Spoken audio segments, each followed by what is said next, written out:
Can all the players from the Tigers, can all the coaching staff and all those related to the club, be it board members, whatever else, can you please make your way to the Common Hall, if that's the case? We're going to go through this season review. Okay, thanks for joining us, everyone here. There's probably, there's maybe 60 people here, and I appreciate your company. I know it's been a very challenging year. In fact, it's been a challenging decade. One thing I'd like to make very clear, first and foremost, guys, our sponsors, our fans, they are the investors to this club. And if you put yourself in their shoes for just a little while here, to make the finals in the National Rugby League, you need to be in the top half. So 8 make the finals, 8 miss out on the finals any given year. So theoretically, in a salary cap world, it's a flip of the coin chance for you to be in the finals. Now, for those into their mathematics, if you were to flip a coin 10 times, the chances of you getting tails 10 times or failing to make the finals 10 times, the odds of that are over 1,000 to 1. So get a coin. All of you 60 people in the room here, have a quick go at this. Everyone flip a coin 10 times and let me know if anyone gets 10 tails. Did anyone get 10 tails here? No one got 10 tails. Okay, we thought it'd go that way because mathematically, statistically, probability, it's bloody hard. Okay, now let's move on to what we want to talk about. The first point is this. Now, the person who's conducting the review is talking to himself in the third person. Yes, it is the former fullback who battled to play there, got shifted to the wing, played a bit of reserve grade up and ground. He was a battler. But what he does know is about failure, right? So it's not about what he did is better than what you're doing now, because it certainly isn't. In fact, maybe worse in many occasions. But what he has observed in 21 years is what works and what doesn't work. Let's talk about the first thing. So for the 60 people here, put your hand up. Since 2014, if you have won anything, I don't care if it's SG Ball, Jersey Flag, under 20s, reserve grade, put your hand up if you have won anything. Paul Taper's there, yep, you've been involved in the Blues camp. Madge, yes, good to see you. Tommy Talau, the SG Ball, well done at the Bulldogs, mate. Okay, thank you very much, gentlemen. Now, put your hand up if you think you're a competitive type, that you must win. If you're playing a game of ping pong, you must win it. If you're playing a game of snooker, whatever the case be, you must win your competitive. Put your hands up. Yes, Madge, thanks again. I can see your hand. Thank you very much. And I saw it in Tiger Tails, by the way. You're very, very competitive there. The next thing I'd like to ask, this is to the leadership group, both on and off the field. Put your hand up if you think that you are playing or performing, if you're not an on-field player, to the level of your pay packet. I'm not just talking about on the field. I'm talking about the standards that you set, at training. For example, the Melbourne Storm for many years, you're familiar with the name Smith, Cronk and Slater. Yes, they were probably the highest paid players at the Melbourne Storm for a long time. They were also the benchmark setters for a long time. Now, I happened to be at one of the launches for the West Tigers, and a senior player came up to me and said, "Oh, Madge is training us too hard and this, that and the other and poor me, blah, blah, blah, blah, blah." A senior player. From that moment, I knew we were cooked.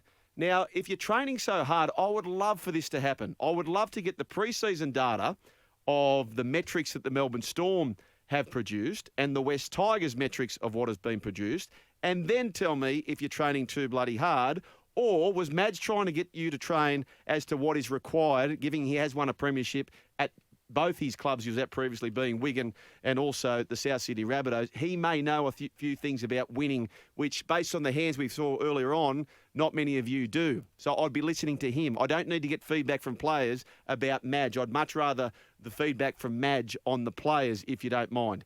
The most important part of the 4 points. So winners, leadership, competitive, the most important part is this.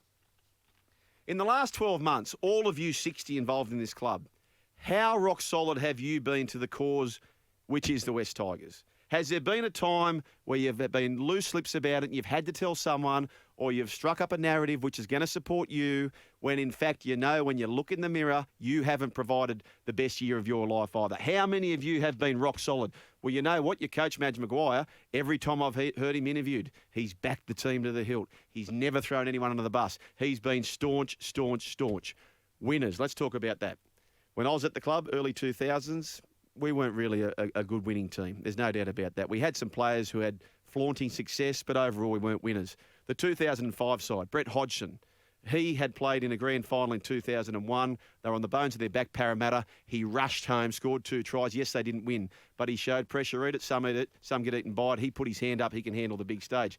Paul Fadawira had experience winning at the Penrith Panthers. He's a winner. Scott Prince had won as a halfback at State of Origin the year prior.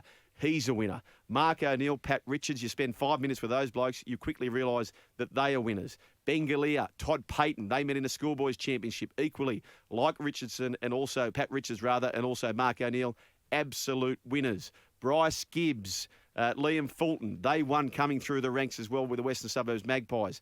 I would have forgot many, many others. But Madge, as I said, he won at his last club at South Sydney. He won at the Wigan Warriors. Other coaches have come in. We've proven that Ivan can be a good coach. So it's not Madge. It's not Ivan. There's other problems, right? And it might be some of you guys or a lot of you guys in that 60 looking at me right now.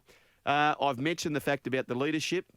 You're purely not leading the way. The people that I keep hearing, and that's another problem, that I'm hearing it. I shouldn't be hearing this stuff because it comes back to being staunch, competitive. We're not competitive enough. The only competitive person I see in the club watching the Tiger Tales documentary is Madge Maguire. He was the one, that includes everyone. Everyone that I saw in that documentary, he was the one who really cared. Who else? A little bit of Adam Dewey. He was caring as well. Luciano Leilua, he was passionate. But aside from that, and I'll say this, I wasn't a competitive type, okay? I was happy to be there, and that's okay if that's your personality, but people like me with that personality don't win your competitions. We need more people like Dewey, like Madge in the club, including people off the field, in sales. Are you competitive? Do you want to get the sales? That has to be the whole club.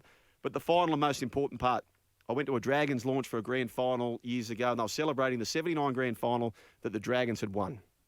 And I spoke to Steve Morris, and this was the same time, it would have been 2018 or 19, and I said, was Friend or Cronk, one of those two, both occasions, Friend and Cronk in different years. No one had a clue what was going on. And I said to Steve Morris, the father of Brett Morris, I said, what's going on with Friend or Cronk, whoever the player was? He said, mate, Brett hasn't told me. I said, you don't have to tell me, Steve, but has he told you? He said, Brett said to me, he said, Dad, Robbo has told me, don't pass on the onus to someone else. Don't be unfair. So if he passes the onus on to Steve Morris, then the onus is on Steve Morris to keep the secret. So Robbo said to the team, don't pass the onus on. I have heard feedback that has been leaked by coaching staff. I have heard feedback leaked by players, not by Madge Maguire. He's the staunchest person I know of. He works harder than anyone else to his pay packet. He's the first one there, last one to leave.